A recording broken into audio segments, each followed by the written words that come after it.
Good morning class. आज हम लोग चैप्टर 3 काइनेमेटिक्स का मोशन इन वन डायमेंशन के पार्ट को आगे बढ़ाते हैं और इसमें डिस्कस करेंगे। हम लोगों ने लास्ट टाइम पढ़ा था डिस्टेंस और डिस्प्लेसमेंट में क्या फ़र्क होता है। जैसे कि मैंने आप लोगों को बताया था, डिस्टेंस जो होती है वो एक्चुअल पाथ होता है और डिस्प्लेसमेंट क्या होता है, शॉर्टेस्ट पाथ। सपोज करो, एक एग्जांपल और लेकर आपको मैं रिवाइज करवा देता हूँ। ए से बी तक जाना है हमें, ठीक है, ए से बी तक जाना है। तो मैं क्या होगा, मैं क्या कहूँगा कि मैं ऐसे ऐसे ऐसे जा सकता हूँ या फिर ऐसे घूम घाम के ऐसे ऐसे जा सकता हूँ, है ना। तो मान लो ये पाथ 1 है और पाथ 2 है। तो पाथ 1 जो है इसका डिस्टेंस होगा, पाथ 2 भी क्या होगा, जो एक्चुअल पाथ अपन कर रहे हैं वो भी डिस्टेंस होगा। लेकिन जो पाथ 3 है ये डिस्टेंस होने के साथ साथ डिस्प्लेसमेंट भी होगा। क्यों? क्योंकि ये इस रास्ते यहाँ तक पहुँचने का सबसे छोटा रास्ता है, ठीक है। तो डिस्टेंस और डिस्प्लेसमेंट में क्या फ़र्क होता है कि डिस्टेंस जो होता है एक्चुअल पाथ होता है और डिस्प्लेसमेंट क्या होता है हमारा, डिस्प्लेसमेंट होता है हमारा शॉर्टेस्ट पाथ बिटवीन 2 पॉइंट्स, ठीक है। दूसरी बात यह है कि जो डिस्टेंस है वो वेक्टर क्वांटिटी होता है। वेक्टर क्वांटिटी मैंने आपको वेक्टर और स्केलर के बारे में बताया था। डिस्टेंस जो होता है वेक्टर क्वांटिटी होता है, मतलब डिस्टेंस में हम बात करेंगे सिर्फ, सॉरी डिस्टेंस नहीं, डिस्प्लेसमेंट जो होता है वो वेक्टर क्वांटिटी होता है, माफ़ कीजिएगा। डिस्प्लेसमेंट जो होगा वो वेक्टर क्वांटिटी होता है। वेक्टर क्वांटिटी का मतलब, हाँ, जिसमें हम मैग्नीट्यूड के साथ साथ इसकी डायरेक्शन के बारे में भी बात करते हैं, ठीक है। मैग्नीट्यूड के साथ साथ डायरेक्शन के बारे में भी बात करते हैं। सपोज करो ये सर्कल है और मैं यहाँ से पाथ से जा रहा हूँ, ठीक है। ये देखो, इसका मैग्नीट्यूड तो चेंज हो ही रहा है, लेकिन इसका डायरेक्शन भी चेंज हो रहा है। पहले ये सीधा था, फिर ये था, फिर ये था, अब यहाँ पहुँचेगा तो ये बिल्कुल अपोजिट हो जाएगा, फिर यहाँ पहुँचेगा तो ये, इसकी जो डायरेक्शन है वो चेंज हो रही है। कोई पार्टिकल ऐसे मूव कर रहा है तो इसकी डायरेक्शन भी चेंज हो रही है। तो ये होगा वेक्टर क्वांटिटी। तो डिस्प्लेसमेंट क्या होता है, वेक्टर क्वांटिटी होता है। सिमिलरली डिस्टेंस जो होगा वो स्केलर क्वांटिटी होगा, डिस्टेंस जो होगा स्केलर क्वांटिटी होगा, स्केलर। इसमें सिर्फ हम डिस्टेंस की बात करते हैं, इसमें डायरेक्शन की बात हम नहीं करते, है ना। तो ये दो चीज़ हमें याद रखनी है। तीसरी चीज़ क्या होती है, डिस्प्लेसमेंट जो होता है वो ज़ीरो भी हो सकता है ना, ज़ीरो भी हो सकता है, नेगेटिव भी हो सकता है और पॉजिटिव भी हो सकता है। नेगेटिव, पॉजिटिव और ज़ीरो भी हो सकता है। लेकिन डिस्टेंस जो है, डिस्टेंस ऑलवेज पॉजिटिव, हमेशा पॉजिटिव ही रहेगी। डिस्टेंस को आप क्या माइनस में नापते हैं? नहीं, लेकिन डिस्टेंस को आप नाप सकते हैं पॉजिटिव, नेगेटिव और ज़ीरो, ठीक है। अगर डिस्प्लेसमेंट ज़ीरो होता है तो उस वक्त क्या होता है, डिस्प्लेसमेंट ज़ीरो होता है तो वेलोसिटी भी ज़ीरो रहती है। मैं बताऊंगा पूरा, एकदम क्लियर क्रिस्टल करूंगा हर चीज़ को, ठीक है। और जो मैग्नीट्यूड होता है वो हमेशा इक्वल और लेस देन होता है डिस्टेंस से। डिस्प्लेसमेंट का जो मैग्नीट्यूड होता है इक्वल और लेस देन होता है किससे, डिस्टेंस से। स्मॉल डी, बड़ा डी, स्मॉल डी डिस्प्लेसमेंट है और बड़ा डी डिस्टेंस है। स्मॉल डी और डिस्टेंस क्या होगा इसमें, फिर डिस्टेंस हमेशा greater than equal to distance होगा, ठीक है। तो ये 5 चीज़ें मैंने आपको बताई डिस्टेंस और डिस्प्लेसमेंट में। अब जो चीज़ बात करनी है हमें, जो दो टर्म्स और हैं जिसमें हमेशा इंसान कंफ्यूज रहता है, अरे यार कि स्पीड और वेलोसिटी तो सेम चीज़ होती है। नहीं भाई, ऐसा नहीं होता। स्पीड और वेलोसिटी सेम कभी नहीं होती है, सेम, ठीक है। तो स्पीड जो होती है, जो स्पीड होती है हम उसको बड़े एस से डिनोट करते हैं, और ये होती है the distance travelled by an object along any path per unit time is called speed of that object. मतलब कोई भी डिस्टेंस को ट्रेवल करना किसी भी ऑब्जेक्ट की किसी भी पाथ के अलोंग किसी टाइम इंटरवल में, उसको हम स्पीड बोलते हैं, है ना। पढ़ा है हम लोगों ने फॉर्मूला, डिस्टेंस अपॉन टाइम, है ना। स्पीड का फॉर्मूला क्या होता है, डिस्टेंस कवर करना पर यूनिट टाइम में, वो क्या होता है, हमारी एक स्पीड होती है। सिमिलरली जो वेलोसिटी होती है, वेलोसिटी को हम क्या कहते हैं, डिस्प्लेसमेंट अपॉन टाइम। यहाँ डिस्टेंस अपॉन टाइम, यहाँ डिस्प्लेसमेंट अपॉन टाइम, ठीक है। जो वेलोसिटी होती है वो क्या होती है, distance upon time. When during the motion of a body the direction of motion is specified, then it expressed to the rate of motion instead of the term speed, the term velocity is used. कहने का मतलब ये है, मैंने जो इतना बड़ा English में भाषण बोला, the rate of change of position, क्या, the rate of change of position of an object with along a certain direction is called velocity of that object. Velocity क्या होती है, किसी भी ऑब्जेक्ट का चेंज होना, डायरेक्शन चेंज होना along with its state, है ना।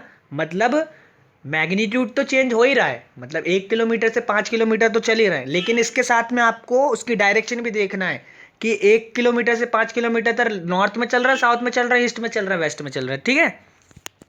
तो ये होगा हमारा वेलोसिटी। वेलोसिटी होता है डिस्प्लेसमेंट अपॉन टाइम, ठीक है। अब कुछ इंपॉर्टेंट पॉइंट्स इसको वेलोसिटी को समझने की।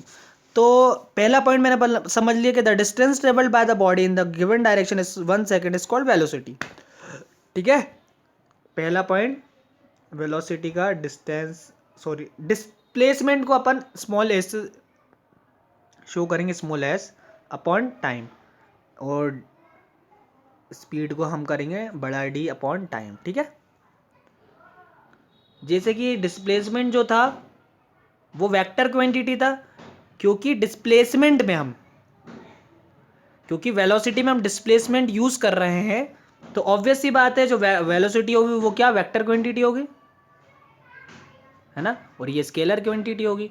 क्यों, क्योंकि यहाँ पे अपन डिस्प्लेसमेंट यूज कर रहे हैं, और डिस्प्लेसमेंट तो खुद भी एक वेक्टर क्वांटिटी है, तो वेक्टर क्वांटिटी से अगर कोई चीज मिलकर बन रही तो वेक्टर ही बनेगी, है ना। दूसरा पॉइंट हो गया। तीसरी चीज, जैसे डिस्प्लेसमेंट जो था वो पॉजिटिव, नेगेटिव और जीरो हो सकता है, तो सिमिलरली ये भी positive,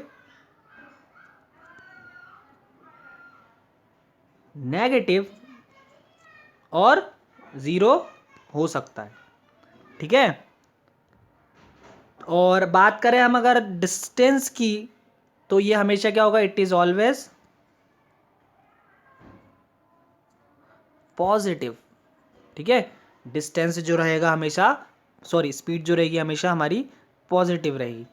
velocity tells us how fast an object moves and in which direction it's moves, ठीक है। जो वेलोसिटी है, सबसे इंपॉर्टेंट पॉइंट है ना, जो वेलोसिटी है वो हमें ये बताती है कि कितनी तेज जो है ऑब्जेक्ट चल रहा है, मूव कर रहा है, और किस डायरेक्शन में वो मूव कर रहा है, ठीक है। स्पीड क्या है, स्पीड सिर्फ हमें इतना बताती है कि कितनी तेज कोई ऑब्जेक्ट मूव कर रहा है, ठीक है, कितनी तेज कोई ऑब्जेक्ट मूव कर रहा है, ठीक है। ये हमें क्या बताता, कौन बताता है, स्पीड। तो वेलोसिटी क्या बताती है हमें, स्पीड, वेलोसिटी हमें बताती है, velocity tells us how fast an object moves along with its direction,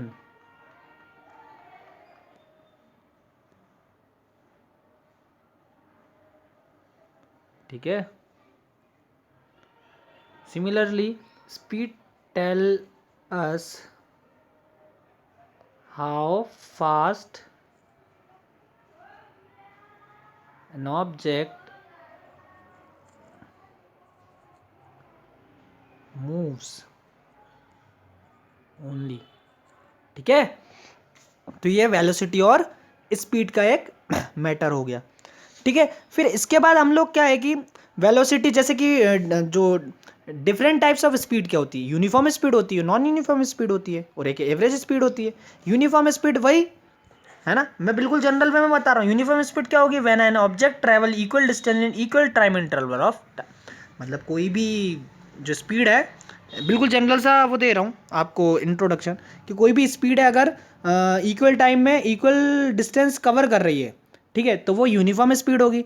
और सिमिलरली जो वेरिएबल स्पीड है या फिर नॉन यूनिफॉर्म स्पीड है, वो क्या होगी, किसी पर्टिकुलर टाइम इंटरवल में अनइक्वल डिस्टेंस कवर कर रही है, तो वही नॉन यूनिफॉर्म स्पीड होगी। एवरेज स्पीड क्या होता है, एवरेज स्पीड होता है हमारा for an object moving with non uniform और variable speed it is difficult, एक मिनट रुकिएगा। क्या होता है कि कभी कभी कुछ जो नॉन नॉन यूनिफॉर्म और यूनिफॉर्म जो स्पीड है वो साथ में होती है, जैसे कि कभी बिल्कुल कांस्टेंट चल रही है, कभी कांस्टेंट नहीं चल रही, तो इसमें दोनों का मिक्सचर आ गया। अब दोनों का मिक्सचर आ गया तो हमें बहुत मुश्किल होती है कि क्या स्पीड क्या एग्जैक्टली उस गाड़ी की, है ना। तो हम लोग क्या करते हैं, इसमें क्या करते हैं हम लोग, टोटल टाइम अपॉन टोटल, ना sorry, total distance upon total time ले लेंगे, तो ये अपना क्या काम करेगा, एवरेज स्पीड का काम करेगा। सिमिलरली सेम टू सेम बिल्कुल वेलोसिटी का होता है, नॉन यूनिफॉर्म वेलोसिटी होती है, यूनिफॉर्म वेलोसिटी होती है और एवरेज वेलोसिटी होती है। और एक इसमें एक और पॉइंट आता है इंस्टेंटेनियस वेलोसिटी, ठीक है। तो इंस्टेंटेनियस इस वेलोसिटी में क्या होता है, the velocity of a body at any instant is called instantaneous velocity. मतलब if the displacement of an object in time interval is t, तो जो इंस्टेंटेनियस वेलोसिटी होती है वो क्या होती है हमारी, इंस्टेंटेनियस वेलोसिटी होती है हमारी delta x upon delta T. Delta x क्या है यहाँ पर, डेल्टा एक्स है हमारा डिस्प्लेसमेंट, स्मॉल डिस्प्लेसमेंट, डेल्टा मतलब स्मॉल डिस्प्लेसमेंट और स्मॉल टाइम। तो जो भी हमारा किसी भी टाइम इंटरवल में, किसी भी टाइम इंटरवल में कोई टाइम इंटरवल दे देगा यहाँ से लेकर यहाँ तक, तो इंस्टेंटेनियस वेलोसिटी क्या होती है, distance displacement upon time. The instantaneous velocity of an object is equal to the first order derivative of the displacement, जिसको हम डेल्टा एक्स अपॉन, ये हम लोग अभी डेरिवेटिव्स पढ़ेंगे हमारे फिजिक्स में और मैथ्स में, तो उसके बाद आपको पता चलेगा कि D x upon D T जो होता है हमारा, वो क्या होता है हमारा इंस्टेंटेनियस वेलोसिटी, ठीक है। एवरेज वेलोसिटी आपको पता ही है, ratio of total displacement of an object to the total time taken is called average velocity, ठीक है। So this is our whole video today, and you have to just keep in mind that displacement and distance are two different things, and similarly speed and velocity are also two different things. Don't merge them and don't tell that distance and displacement is kind of equal. No, we generally use that displacement and distance are equal, but that's not a basic. They are two different things, and just remind in mind. Okay, thank you so much. Bye bye, take care, sweet dream.